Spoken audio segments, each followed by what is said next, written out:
हाथ से लिखे नोट्स के जरिए हम संज्ञा को समझने की कोशिश करेंगे। कभी सोचा है कि हमारे आसपास हर एक चीज का एक नाम क्यों है? मतलब कुछ भी हो, उसका एक नाम होता है।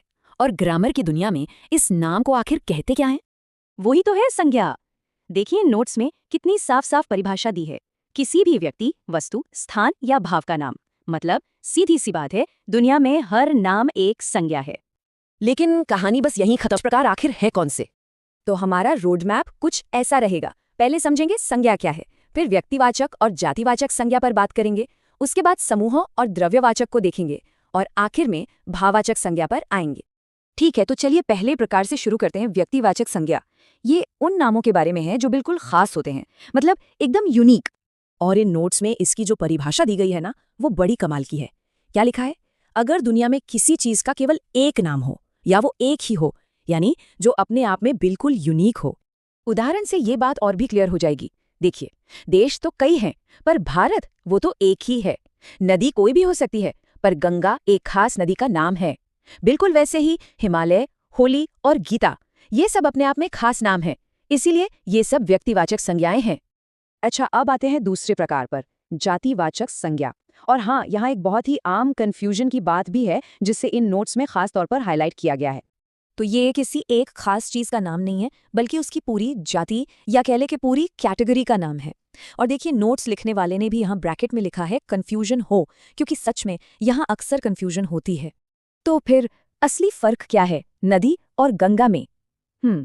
यही वो सवाल है जो इस सारी कन्फ्यूजन को दूर कर देगा। और देखिए यहाँ ये फर्क कितना बढ़िया तरीके से समझाया गया है। एक तरफ है जातिवाचक, ये एक जनरल कैटेगरी है जैसे नदी या पहाड़, और दूसरी तरफ है व्यक्तिवाचक, जो एक खास नाम है जैसे गंगा या हिमालय। तो एक पूरी जाति का नाम है और दूसरा उस जाति में से किसी एक का खास नाम। चलिए अब उन संज्ञाओं की बात करते हैं जो या तो ग्रुप्स के नाम होते हैं या फिर किसी सब्सटेंस के, यानी समूहवाचक और द्रव्यवाचक। यहाँ फर्क बिल्कुल साफ है। समूहवाचक संज्ञा यानी किसी ग्रुप का नाम, लोगों का या चीजों का जिन्हें हम गिन सकते हैं, जैसे सेना, कक्षा या भीड़।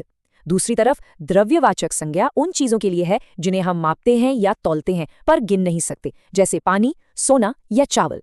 और अब हम पहुंचते हैं संज्ञा के आखिरी और शायद सबसे दिलचस्प प्रकार पर, भाववाचक संज्ञा। ये उन चीजों के बारे में है जिन्हें हम ना तो देख सकते हैं और ना ही छू सकते हैं। और कमाल की बात है कि इन नोट्स में इसे कितने सिंपल तरीके से समझाया गया है।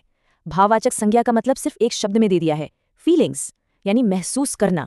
वो सब कुछ जिसे हम सिर्फ महसूस कर सकते हैं, जैसे कि अच्छाई ये एक गुण है, बुढ़ापा या जवानी ये एक अवस्था, एक स्टेट ऑफ बीइंग है, और मिठास ये एक एहसास है। इन सभी को हम सिर्फ फील कर सकते हैं, है ना? इसलिए ये सब भाववाचक संज्ञाएं हैं। तो ये थे संज्ञा के वो 5 प्रकार जो हर नाम को एक कैटेगरी में रखते हैं। एक बार फटाफट देखें तो खास नाम यानी व्यक्तिवाचक, पूरी जाति यानी जातिवाचक, फिर समूहवाचक, द्रव्यवाचक, और आखिर में वो जिन्हें हम सिर्फ महसूस कर सकते हैं यानी भाववाचक। अच्छा, इस पूरी बातचीत को एक आखिरी सवाल पर रोकते हैं।